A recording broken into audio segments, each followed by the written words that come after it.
G'day guys, Millan, the Wealth Mentor here. Hope you're doing well. We are in a new spot today. Right down there is a nice little stream. I'm planning to do a little bit of fly fishing later. But for today, whilst I'm actually working, I'm going to be working at my little stand-up desk here and trying to get some productive work done.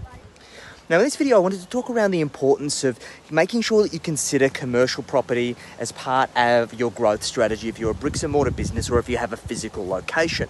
It's something that most people overlook as entrepreneurs, particularly when they're getting started, because they're so focused on reinvesting back into their growth. They're spending more on marketing, they're spending more on sales, they're spending more on systemizing their processes and doing all the things internally within their business, but they're not actually looking at an opportunity that could actually make them hundreds of thousands of dollars if they do this strategy right. So I'm going to run you through the top 3 tips that we've used in our business and that we use with many of our private clients to help them use commercial property to actually grow and scale their business.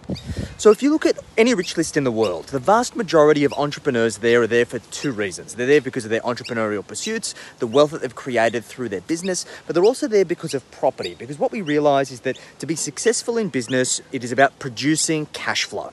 And when we produce cash flow, we need to have a way to put that cash flow. And many entrepreneurs reinvest back into their business, but there comes a point where reinvesting back into your business actually isn't the best option.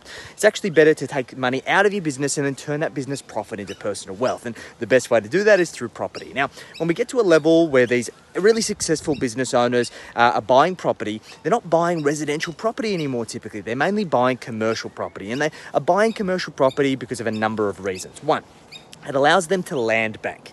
The real value in property is in the land. And if we can buy good quality land in desirable locations, that's where we're going to get the capital appreciation. The second thing they're doing it for is they're doing it for cash flow, because commercial property typically yields substantially higher than residential property.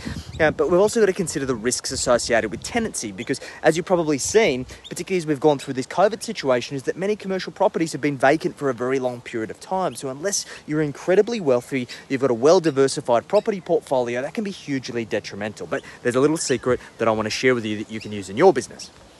Now, if you've got a bricks and mortar business, or you need to have a physical location, you want to have a physical office, you want to keep your team in a single location, you want everybody to be connected. Now, a commercial property itself, if using your business as a way to buy a commercial property, can be a phenomenal investment for a couple of reasons. How we've used our commercial property is that we bought our commercial property about 12 months ago, and we bought it because we realized that by building physical assets into our business, it was increasing the intrinsic value of our business, allowing us more opportunities to grow and scale by acquiring other businesses in the future. So benefit number 1, we did the numbers on it, and it actually worked out cheaper for us to buy our own commercial premises, to be actually paying down the principal than it was for us to rent a commercial premises elsewhere. So from that perspective, it was actual absolute no-brainer.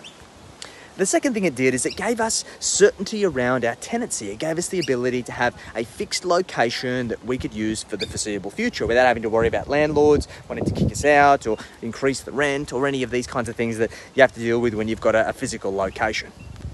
The third thing it's allowing us to do is it's giving us an asset that we can borrow against to acquire other businesses in the future. I'm a big believer that growing through acquisition is a phenomenal strategy. It's the same reason why leveraging to buy property is fantastic, because you can magnify your returns based on your cash contributed. The same thing happens when you're acquiring businesses. So we've, as part of our strategy, acquired many businesses, but we've got to realize that you either got to do that with cash or it's got to be quite a sizable business, and you've got to have a sizable business yourself for the banks to lend you directly to buy that business. Whereas when you've got property equity, you can use that equity, you can draw down against it, and then you can use that cash to acquire other businesses. Now, here lies the opportunity. Over the course of the next 2 years, there's going to be many people in your industry and our industry alike have businesses that are horizontally aligned that can either serve your existing clients or help you penetrate into other markets of clients that you haven't tapped into yet to allow you to grow and scale using other people's infrastructure. And the simplest way for us to borrow against that, given interest rates are so low, is to use property security to do it. So this is what we're doing personally. This is what we've done for a number of our sophisticated private clients.